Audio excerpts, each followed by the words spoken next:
Hello friends, it's Vio. Today we're going to have a look at Mod Soffan's new proposal for the Wilderness extension version 2.0. I've already done a video on the first one, and you can check that out via the annotated link, which will appear now if I remember to add it. And side note, imagine spending a full 3 days making that video and referring to Mod Soffan as he, and completely missing the opportunity to correct yourself by just clicking on her profile pic.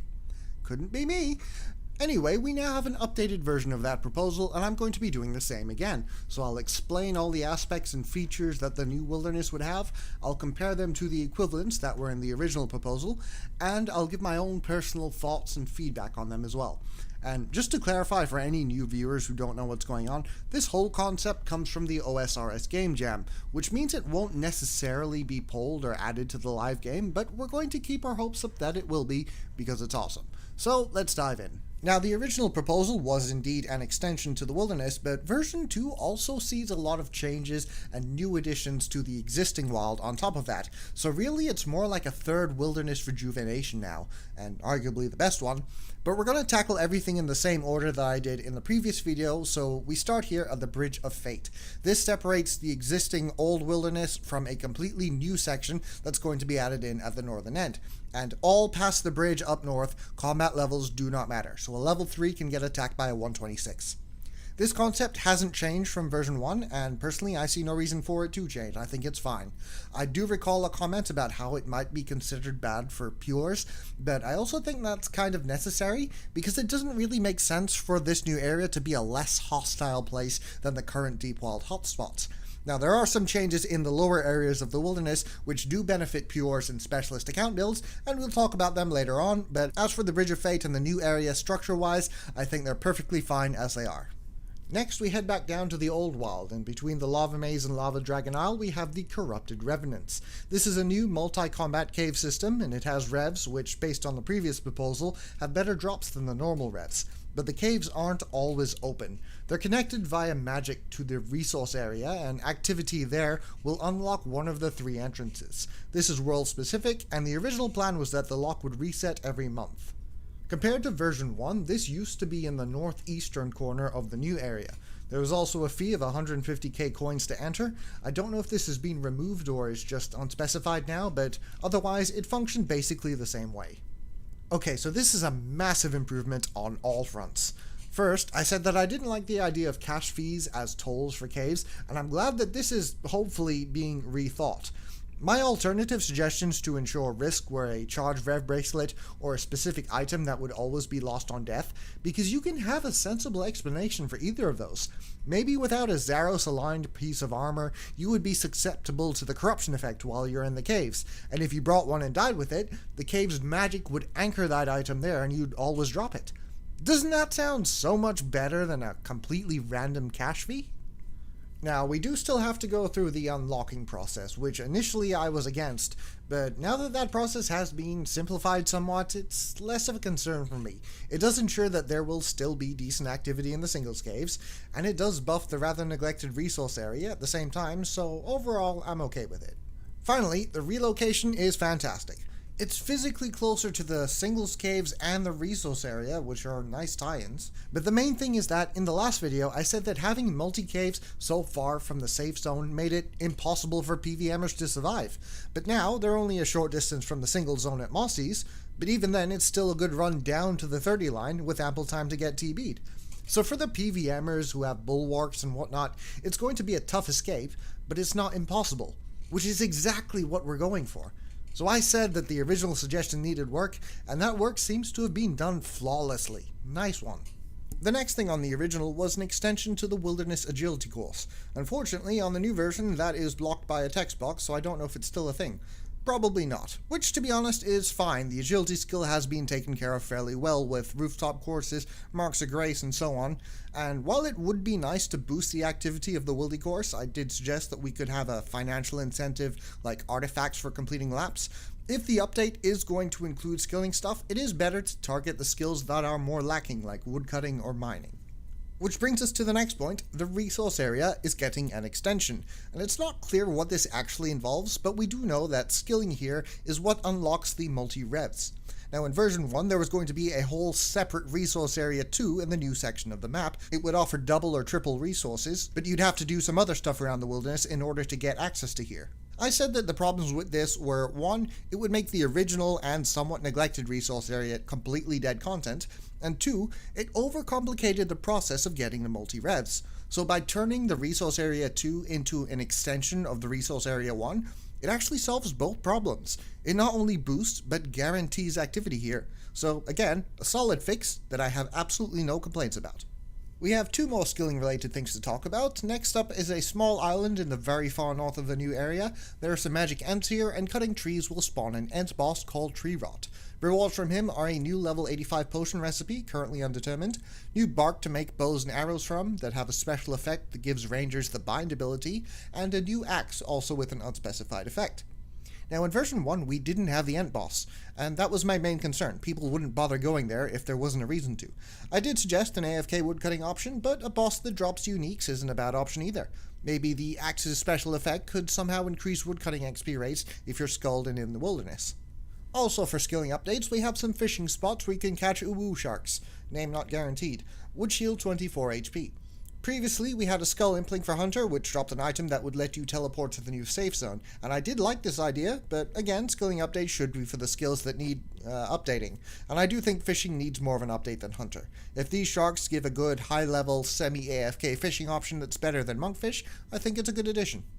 Next up is the Safe Zone. This is a small town in the northwest corner of the new area. Includes a bank, shops, a church, NPCs, and a quest. Lore-wise, it was settled by Fremmeniks, who sailed north and arrived here just after the God Wars of the Third Age. The previous version was much the same, the only differences being the settlers were exiles who arrived at an unspecified date. There might also still be the one-way ship to Relica and the option to upgrade your enchanted lyre to teleport you here. Now the NPCs in the quest I'll talk more about later because again there's a lot to discuss, but just as before I do like the idea of a small town serving as the hub for activity because it's the sensible upgrade after the BH Bank and Ferox Enclave, so I'm very happy with this as well. Now for something completely different, we're going to have a look at the Wilderness World Boss. It's a worm with 60,000 hit points that spawns in different locations, and there will be announcements for the location and world. It obviously requires the team to take it down, and rewards can be collected at Ferox based on individual damage and deaths. Uniques include best-in-slot PvP upgrades and potential PvP buffs for within the wilderness, similar to how the Revenant Maledictus works. In the previous version, we didn't have any idea what it would look like, only that it was a God Wars boss and the new strongest monster in the game at level 2500, which might still be the case. Personally, I do think the worm idea is definitely suitable for the wilderness, and fun fact, RS3 has a similar boss, but it doesn't look anywhere near as cool as Soffan's artwork. But at the same time, the wilderness is the land ravaged by the God Wars, and if we are to have a new strongest boss that roams throughout the wild, I think it should be directly related to the God Wars. It just makes it a little more prestigious than a worm. But that's not to say that I don't like the idea of a worm boss that eats players alive. I love it. In fact, I think I have a suggestion. Let's divert for a second and have a look at a brand new addition, the Balfreg. This is a new boss which spawns in a dungeon at the ruins north of the Graveyard of Shadows. You have to collect pieces of a broken ancient symbol to gain access each time you want to fight it, similar to Skitizo. Drops are Gargoyle 2H with an area of effect spec that stuns and damages, as well as an upgrade to the Arclight. Now, I don't think there's anything wrong with the idea of the boss itself, but when it comes to these ruins, there is some lore here already. They were originally called the Overgrown Village, and this is where the Spirit of Summer and Summer's End quests take place in RS2 and RS3. But the main thing is, it was an agricultural and industrial area, so the idea of a gargoyle boss doesn't quite fit in here. So here's my suggestion. Can we swap the Balfreg and the worm around? A worm is more suitable for this area, and even if it is downgraded to a mid-tier boss, it can still eat players alive and give the wilderness buffs. Meanwhile, the Balfreg could be redesigned as the level 2500 God Wars boss that roams around the wild, requires a team to take down, and gives best-in-slot weapons upgrades. I just think that arrangement might work a little bit better. Now we're going to head back north to the eastern side of the new area, where we have the Deathfire Volcano. To get here, there's a level 91 agility shortcut giving access between here and north of 50 ports, and there's a few things around here, including the potential for Dragonite ore.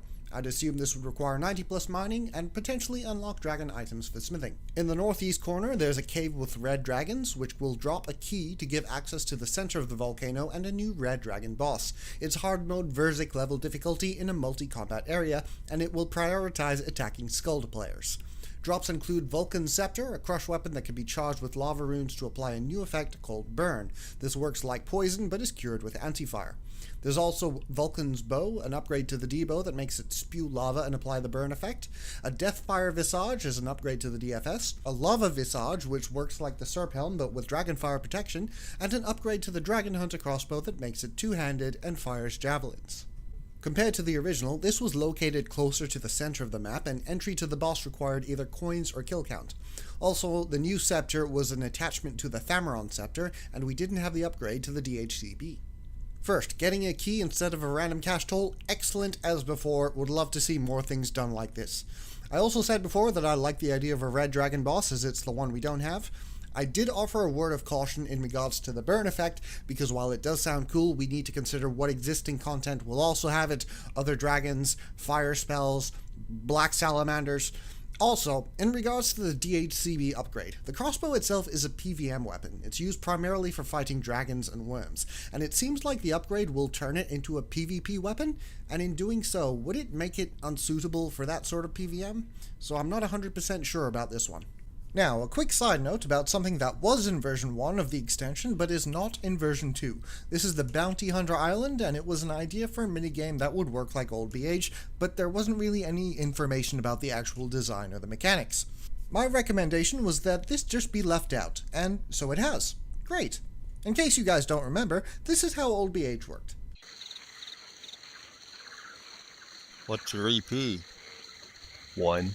Bounty Hunter has gone through a ridiculous amount of changes, both since its original release in 2007 and throughout the history of Old School. I did say that maybe we could come back to it at a time when Jaggeds could sit down and plan out a BH minigame that actually worked, but what are the chances of that happening really?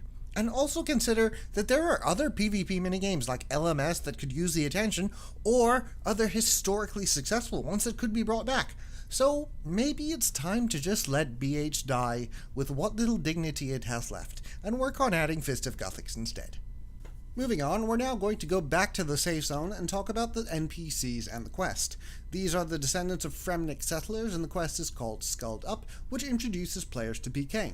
If we go on what was outlined in the original, these Fremmeniks are now PKers themselves, and the quest involves the player teaching a young Fremmeniks the ropes of PvP, ancient and lunar magics, bringing them supplies, and finally having to win 3 fights against a PKer-like NPC. I already said last time that I absolutely love the idea of a PK quest, and seeing as not much has changed with it, I don't need to gild the lily on that one. However, I did say that in regards to the choice of Fremmeniks as quote-unquote PK NPCs, I wasn't 100% sold on it because murdering adventurers seems a little too evil for the Fremmeniks for me. Now, someone commented on my last video in favor of them because they seem to be based off Vikings. And yes, while they do have Nordic names and references to things like Valhalla, in RuneScape lore, Fremmeniks are not Vikings. They're the descendants of the first men brought to Gielinor by Gothics in the First Age, and they were a nomadic tribe who lived a simple, peaceful life and avoided conflict. It was other races who waged war on them when they started to build permanent homes, and the whole reason they settled along the coast in places like Relica was to allow for easy escape by boat because they struggled to defend themselves. So the Fremmeniks in RuneScape aren't at all violent or savage plunderers like real-world Vikings. Now, Mod Soffan says Fremmeniks are not definitive, and they could be changed based on what the players think, but to be honest, even if I personally am not a fan of the idea, I'm not saying it can't work. If they arrived during the Third Age, it's entirely possible that after spending so many generations in the depths of the wild, they've eventually become proficient at raiding and murdering people. But I still wouldn't call them Fremmeniks. Even if they do have Fremmeniks roots, I think with such a vastly different identity, they should at least get a new and unique name for themselves. Okay, next up we're going right down to the southeast corner of the wild, to the new rat enclave and the rat boss within. It's level 295 and it's a rat riding a rat. They're called Mousen and Surf, and it works as both a PvM boss and an introduction to PvP. It'll have mechanics like a PKer and drop mid-tier PvP gear, as well as the chance at a rat pet. In the original, the Rat Enclave was again in the new area and it had a few specific drops. A rat pack item that would transmog you into a rat and create decoys, a stun javelin that worked like bolus, so the range equivalent of a D-spear, and cosmetic rat slippers. I think all of the proposed rewards have some merit. Stun javelins are my favorite because there's nothing more annoying than your target gapping you.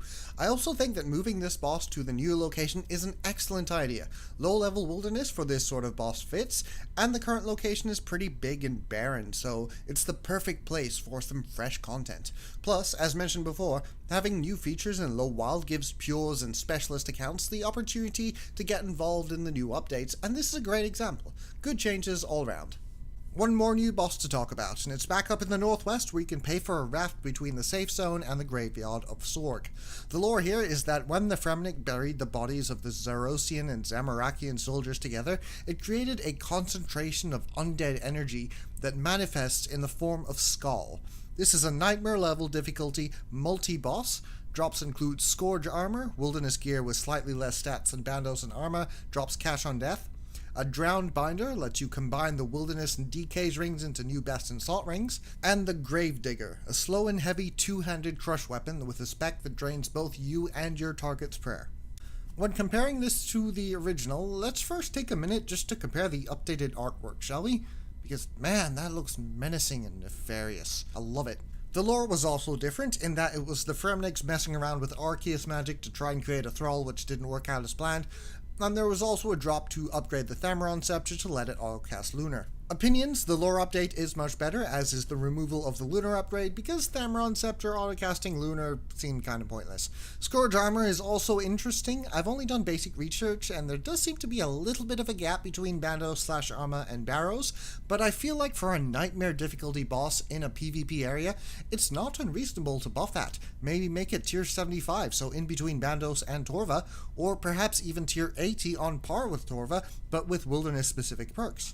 Now, as to the Gravedigger, a new prayer draining weapon. Have you guys watched a Rot video recently? Literally all they do these days is smite people for their +1s. It used to be with the Ancient Mace, now it's with the Zarite crossbow, and you want to give them a new prayer draining weapon?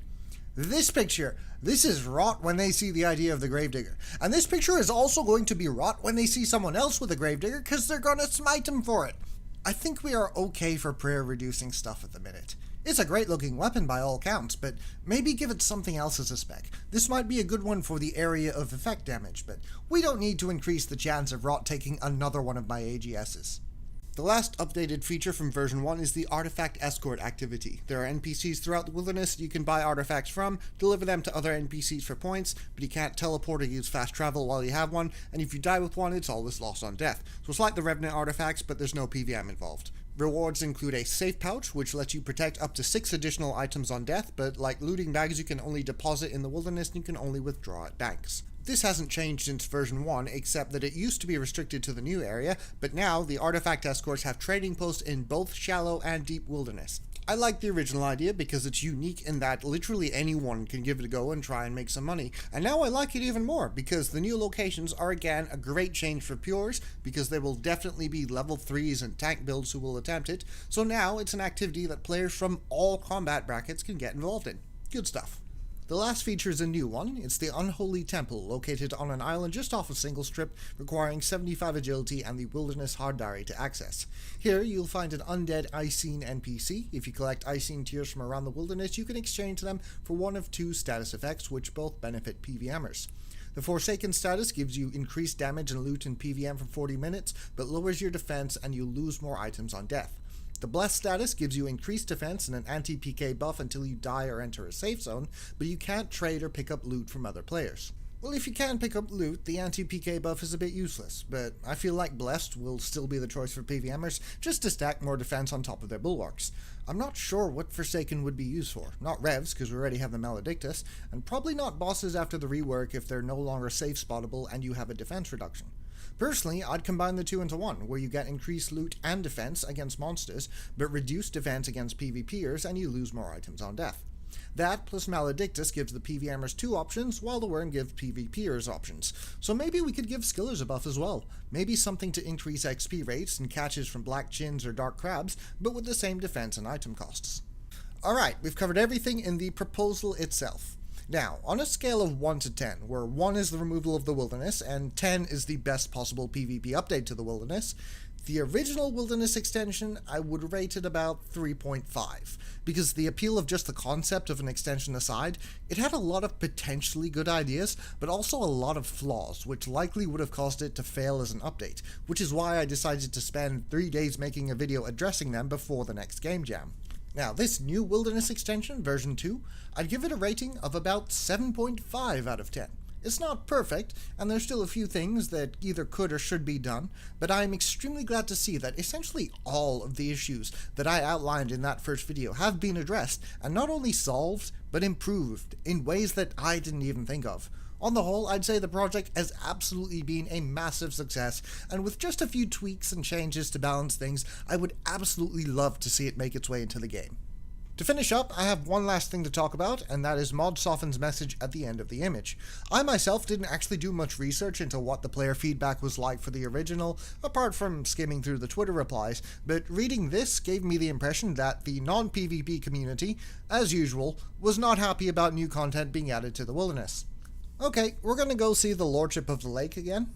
Oh, Lordship of the Lake, what is your wisdom? The wilderness is thriving to this very day because Jagex, deep in its psyche, knows that you have to balance it with every non-PvP update. There still has to be a reason to go out there.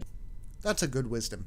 If we turn the clock back 20 years to when RuneScape first came out and rune armor was the best armor in the game, where did you find runite ore?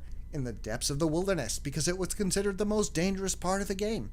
It's been 10 years since Lordship and I made a certain video about the wilderness, and as a reminder, here's a quote from that which still stands true today. For all her might, even Nex herself can be reduced to a method. Danger is not measured by the challenge, but by the unknown. No beast from the virtual realm shall ever think for itself, and shall never compare to the complexity of man. Now I know that Jagex haven't forgotten all of the things his lordship said over the years, but he's gone now. He quit RuneScape and got a life, and in his absence you have me. Well, I'll do my best to follow in his footsteps, so Mod Soffan, thank you so much for all your efforts so far. We are blessed to have a JMod who has both such an interest in PvP in the wilderness, and who also doesn't hack players' accounts. So please do keep doing what you're doing. Again, I only want to offer honest, constructive criticism. Overall, I am massively in favor of this update, and I think that I can safely say myself and the vast majority of the PvP community would love to see it become a reality just as much as you would. And when you get shit from PVMers who complain about your ideas for no reason other than because they just don't like getting PK'd, you can safely ignore them. Because it stands to reason that the highest rewards in the game should come with the highest risks, and the deadliest thing in RuneScape is not a raid or a dungeon or an NPC, it's another player. It's multiple players, coordinated, organized, and armed to the teeth. And if some people on Reddit and Twitter don't like that and want things to change, we already know what happens. We know what we get when we neglect the wilderness, ignore the PvP community, and develop the game based solely on the interest of PVMers, skillers, and everyone else. What we get is RS3. Thank you for coming to my TED Talk. In the future, I do plan to be a little bit more active on weighing in on PvP related updates, and I do have some ideas of my own which I'm working on that I'd like to showcase at some point. Until then, thank you all for watching and listening, and until next time, friends, cheerio.